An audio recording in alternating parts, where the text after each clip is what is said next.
আসসালামু আলাইকুম রহমাতুল্লাহি ওবারাকাতু।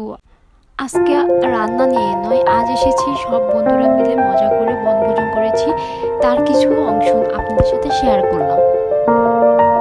দুপুরে গরম ভাতের সাথে মজার দুই পদের ভর্তা, ডাল ভর্তা, মাছ ভর্তা, কলাইয়ের ডাল, ডিম ভুনা ও মাংস।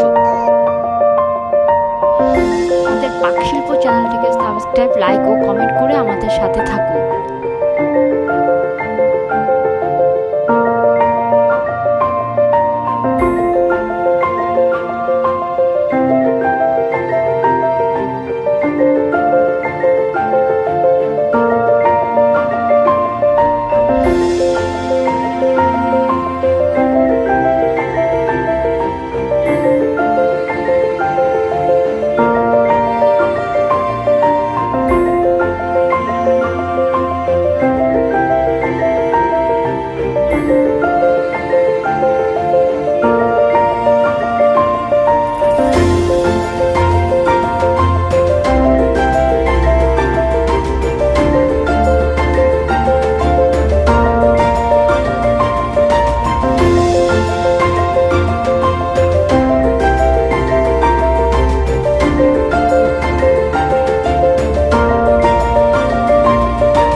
সবাই মিলে একসাথে হাতে হাত রেখে কাজ করেছি, খুবই মজা হয়েছে এবং ভিডিওটি শেষ পর্যন্ত দেখার জন্য সকলকে